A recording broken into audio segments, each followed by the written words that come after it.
E aí, gente, aqui é o Videl. Mais um vídeo pra vocês devem estar surpresos, né? Quantos vídeos eu estou gravando. E hoje é domingo, né?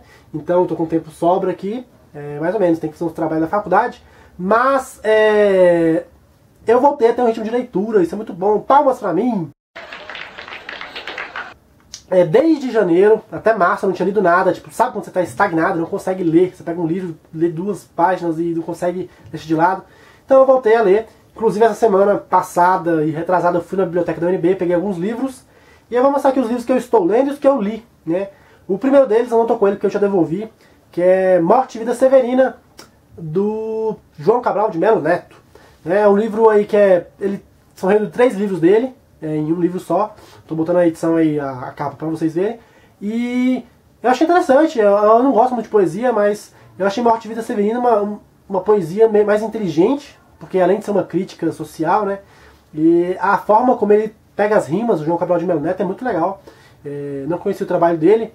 Eu sei que o Chico Buarque tinha feito não sei se foi uma peça musicalizada do Morte e Vida Severina, mas depois eu dou uma pesquisada e vejo como é que é. Mas eu achei bem legal, tem até uma parte que eu decorei aqui, vamos ver se eu consigo falar pra vocês, que é: e se somos todos severinos, iguais em tudo na vida, morremos de morte igual, mesma morte severina, que é a morte que se morre de velhice antes dos 30, de emboscada antes dos 20 e de fome um pouco por dia. E eu achei bem legal, decorei, viu?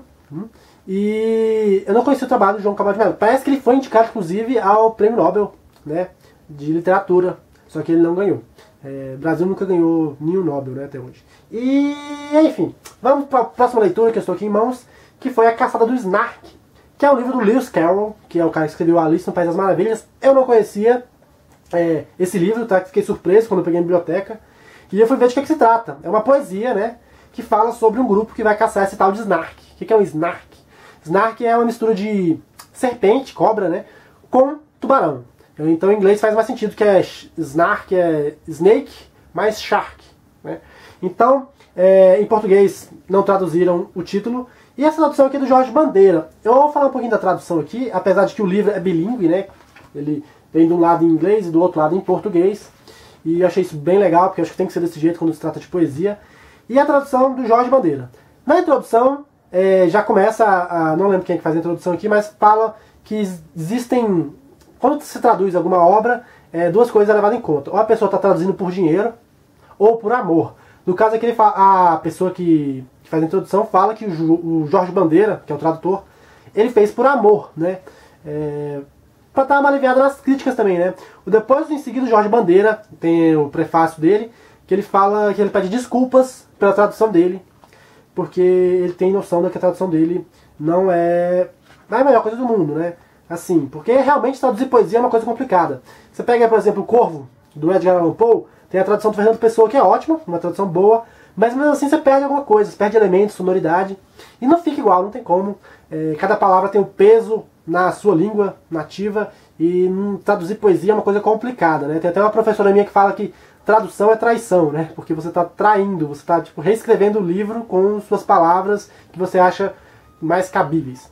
Enfim, a tradução eu não gostei, apesar de toda essa ressalva que ele faz, pedindo desculpa, porque primeiro é um poema nonsense, né? Tipo, nonsense não faz sentido nenhum. Tem umas coisas nada a ver aqui, que típico do Alice no País das Maravilhas, quem já leu sabe como é que é. E quando ele traduz, ele força muita barra, usando palavras assim que nem tem no texto original para poder fazer a rima. Então eu não gostei por conta disso, né? E é até meio infeliz, porque você lê a parte em português e lê em inglês para comparar, e não tem como não comparar. E eu acho meio complicado, né, você traduzir poesia. Enfim, não vamos delongar muito nisso. Vou falar do outro livro que eu li, que finalmente eu li, O Apanhador no Campo de Centeio, que é outro livro, é do Salinger, né, eu acho que é famoso esse livro aqui. E teve problemas também na hora da tradução, que tem algumas palavras que eu não sei como é que tá, porque eu não li inglês. Tem o personagem, o Caulfield, acho que é o nome dele. Ele é um adolescente e ele usa várias gírias, né, em inglês aqui, eu ouvi pessoas falando. E aqui no livro ele usa algumas palavras que eu não sei se é porque o livro se passa na década de 40, não faço a menor ideia de que época que é. Mas ele usa umas palavras como duro, e, tipo, essa garota é 100%, né? Tipo, nossa, que gíria cafona, cara. E umas coisas assim, sabe? E eu achei o cara meio perturbado, o personagem principal, o Caulfield. Tipo, assim, a história é um adolescente que foi expulso da escola, porque ele reprovou lá, e enfim. E é uma jornada de 2, 3 dias dele voltando pra casa. E mostra como é que é. Ele finge que é maior de idade pra beber nos bares, ele tem 16 anos, e o cara é meio deprimido, assim, não sei, ele finge muita coisa. É uma coisa bem adolescente mesmo, acho que todo mundo já passou por uma fase dessa, de querer se encontrar no mundo. E a única coisa que ele acha belo no mundo ainda é a irmãzinha mais nova dele. Enfim, esse livro é polêmico porque já teve acho que dois assassinatos aí, que as pessoas leram esse livro e falou que foi inspirado nesse livro aqui, que foi lá e cometeu o crime, que foi o cara que matou John Lennon, e o outro cara eu não lembro quem foi. Mas tem até um filme agora no Mel Gibson, né? Eu não lembro o nome do filme agora, que tem teoria de conspiração, que todo dia o Mel Gibson compra esse livro. E aí, eu fiquei muito interessado, mas achei que não sei, acho que eu subestimei. Não subestimei. Eu fui com a expectativa alta, né, em cima do livro. E não achei lá essas coisas assim. Legal, não é tipo, a melhor literatura, nem a pior literatura do mundo. Mas acho que é meio subestimado isso aqui. Subestimado, tá certo? Quando a pessoa, falam que é muito bom e não é tão bom assim. É subestimado? Tá? Enfim, vocês entenderam o que eu quis dizer. Estou me delongando aqui. E eu vou falar agora do próximo livro que eu li, que é Pipi Meia Longa, né? É um livro aí infanto-juvenil do Astrid Lindgren. Eu não sei se pronunciei certo. Lindgren. Isso aqui, eu conheci esse livro, menção desse livro, na trilogia Millennium, que é aquela trilogia escrita pelo... Qual é o nome feliz? Não vou achar aqui o nome dele, mas o cara que escreveu... lembrei o nome do cara. Stieg Larsson. Na verdade eu não lembrei, eu li aqui. O Stieg Larsson, ele escreveu A Menina que Brincava com Fogo, O Homem que Não Amava as Mulheres, e lá a personagem principal, a Lisbeth Salander, ela tem o apelido de Pipi Meia Longa, que é essa personagemzinha aqui. É bem engraçado. O escritor, o Astrid Lindgren, ele ganhou o prêmio lá do Hans, aquele prêmio lá da galera que escreve literatura infantil, né? Que é o maior prêmio do mundo. Agora eu não esqueci o nome do cara. Hans Christian Andersen, acho que esse é o nome do cara, nome do prêmio, né? E do escritor que escreveu A Pequena Sereia, vários outros livros, e ele virou um prêmio aí mais notório para quem escreve livros para criança. Isso aqui me lembrou um pouquinho do Sítio de Pica-Pau Amarelo. Realmente não personagem nem nada, mas pelo modo como é meio cômico, achei engraçado. A Pipi é uma personagem seguinte, a mãe dela morreu quando ela era nova, e o pai dela parece que eles eram piratas, e o pai dela caiu no mar. E a Pipi foi pra terra levando tesouro. Ela tem um macaquinho aqui, Sr. Nilson, e tem um cavalo. E ela mudou pra uma cidade, uma vila, Vila Ecula, acho que o nome é esse. E ela é muito forte, tá aqui ela carregando o cara. E ela é meio sem noção, ela é meio biruta, assim. E ela é muito gente boa, coração grande também. E ela leva tudo na brincadeira. Por exemplo, tem uma parte no livro que os policiais tentam levar ela da casa dela, que ela mora sozinha, com o cavalo e com o macaco. E ela acha que eles estão brincando de pique-pega, né? Depois ela fala assim, tô cansada agora, vocês... vão embora, que eu não quero mais brincar. E ela tem maneira de mentir, e por ela ter viajado o mundo inteiro como pirata, sei lá, ela tem umas piadinhas bem engraçadas que eu acho que criança não entende. Por exemplo, tem uma parte lá que ela fala alguma coisa que uma pessoa ficou sem comer de junho a outubro, de maio a outubro. Aí depois a pessoa acredita, ela fala assim, eu tô mentindo, seu besta. Até parece. É claro que dá pra ficar sem comer 6 meses, mas de maio a outubro, o que importa é maio a outubro, né, que não dá pra comer. E, é bem interessante esse livro. Eu acho que se eu lesse quando criança eu ia gostar mais ainda. E, apesar de eu ter lido quando adulto agora, né, eu fiquei muito impressionado. Parece que o cara tem mais de 80 livros, o autor é ilustrado, esse livro aqui, é da Companhia das Letrinhas. E eu achei bem legal, divertido, pra quem é fã de literatura infantil mesmo, né, nem infanto-juvenil. É bem legal. Pipi Meia Longa, parece que é tal pro povo, eu não sei se é Suécia, agora eu não tenho certeza, eu sempre confundo Suécia com Suíça, né? As pessoas de geografia devem querer me linchar, mas é tal qual pro povo lá da Europa, a Pipi Meia Longa, né, pra Suécia, Suíça, tal, quanto o Monteiro Lobato com o Sítio de Pica-Pau Amarelo pra gente, né? Lá é um ícone. E pra gente aqui tem os nossos ícones como Turma da Mônica, Monteiro Lobato. Então é bem legal expandir horizontes para conhecer um pouquinho da literatura infantil do resto do mundo. E vamos ao que eu estou lendo agora, né? Primeiro tem um livro que eu recebi da minha parceria com a Leia, assim, eu tenho parceria com a Leia, que eu estou lendo As Meninas do Quarto 28, que é um livro sobre campo de concentração, né?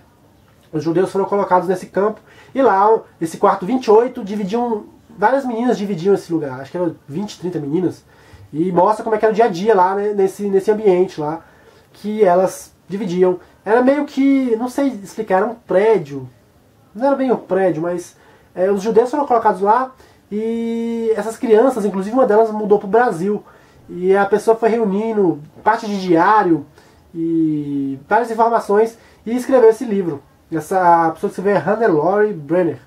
Uma coisa que eu tô achando difícil nesse livro é os nomes, que são nomes poloneses, nomes complicados assim.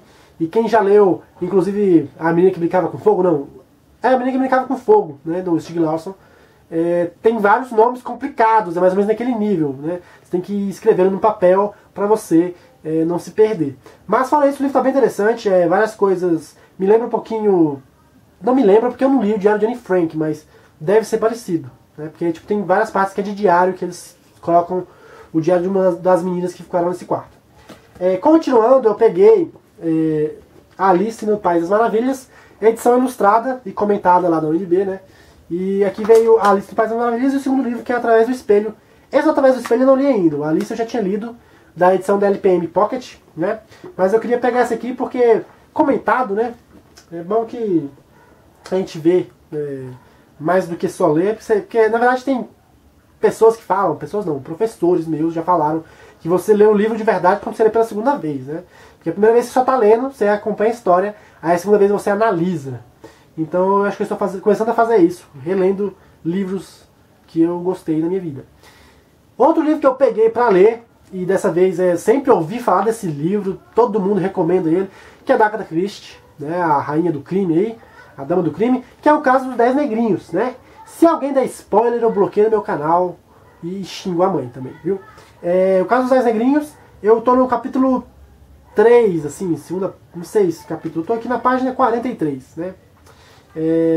Parece que são 10 pessoas que cada um cometeu um crime, e elas foram reunidas num lugar isolado, numa ilha. Até onde eu entendi a história é isso. E eles vão... E tá acontecendo alguma coisa, e eu acho que algum deles levou todo mundo pra ilha, e alguém cometeu o crime de verdade. Eu não sei. Porque, assim, a descrição que eu tive até agora é o seguinte: 10 pessoas foram pra essa ilha, e lá tocou durante um jantar, tocou um disco, e o disco falou do crime de cada um, né? Então, é isso que eu sei até agora, né? Enfim. O outro livro que eu tô lendo para fazer um trabalho na faculdade, que é Robinson Crusoe, do Daniel Defoe. Eu tô com esse livro aqui, com essa capa feia da Martin Claret, né? Eu pretendo fazer um vídeo sobre a Martin Claret, porque esse livro aqui é a segunda edição, né? A primeira edição com a mesma capa era menor, e vinha escrito texto integral, mas não tinha o texto integral. Esse aqui tem o texto integral. Para vocês que querem saber, o texto integral, ele tem tem 389 páginas mais ou menos. O outro vinha 200 e pouca, né? E vinha várias partes cortadas. Tinha plágio da tradução, né? Eles não colocaram o autor original aqui da tradução, mas aqui veio corrigido. Eu não sei como é que anda a Martin Claret hoje em dia, mas ela fazia muito isso antigamente, né? Mas estou falando da Martin Claret, mas eu vou falar primeiro do livro, né? Porque é o principal. Robinson Crusoe é um desses típicos livros clássicos sobre o cara chamado Robinson Crusoe, que ele quer viajar ao mundo, e o pai dele fala: não viaja não, meu filho, que você vai se ferrar. E ele vai lá, né, como o típico adolescente burro, e viaja e acaba sendo sequestrado pelos mouros e vira prisioneiro lá nos países do Oriente Médio, uma coisa assim. E aí ele foge, ele acaba parando na ilha, e onde acontece a história. Ele fica lá por anos, né? E ele faz um amigo chamado Sexta-feira. Acho que é Sexta-feira o nome do cara. Enfim, história bem famosa, né? Eu acho que não precisa nem dar spoiler aqui ou contar a história, porque hoje em dia tá um saco, né? Tudo que você fala, a pessoa, spoiler. Você tá contando a história, você tá dando spoiler. Pô, é história, o cara foi náufrago, né? Enfim, a mesma coisa você fala assim: Jesus morreu na cruz. Pô, tô dando spoiler. Não, gente. Tô contando a história. Spoiler, eu acho que tem uma diferença, né? Mas enfim, eu acho que essas são as minhas leituras. Já mostrei tudo. E é isso, né? Essa semana agora eu devo gravar mais vídeos sobre coisas diferentes. E também pontuar talvez um livro ou outro. Eu tô tentando falar mais breve possível sobre todos, porque eu não sei. Eu sempre pergunto para as pessoas se vocês preferem que eu fale de muitos livros em um vídeo só, ou de um livro específico, e ninguém responde, porque o povo é preguiçoso, sei lá. Enfim, mais alguma coisa pra falar? Ah, sim. E antes de encerrar o vídeo, só dando uma explicação aqui, acho que nem precisava, mas a câmera deve estar balançando algumas vezes durante a gravação, né? Deve estar irritando alguém aí. É porque é o seguinte, antes eu gravava sentado numa cadeira, com o tripé e a estante de fundo. O que aconteceu? A cadeira quebrou, aquelas cadeiras de plástico, sabe? E aí eu comecei a gravar com a câmera em cima dos livros na minha escrivaninha, só que a estante ficava distante e não pegava tanta luminosidade, porque a janela ficava pra trás, e ficava ruim, ficava uma sombra na minha cara. E aí o que eu fiz? Eu coloquei o tripé em cima da cama, e eu tô na cama também, né? E às vezes eu mexo aqui e balança, mas eu acho que assim tá melhor o foco. Vocês me respondam aí, um forte abraço pra todo mundo, e até o próximo vídeo.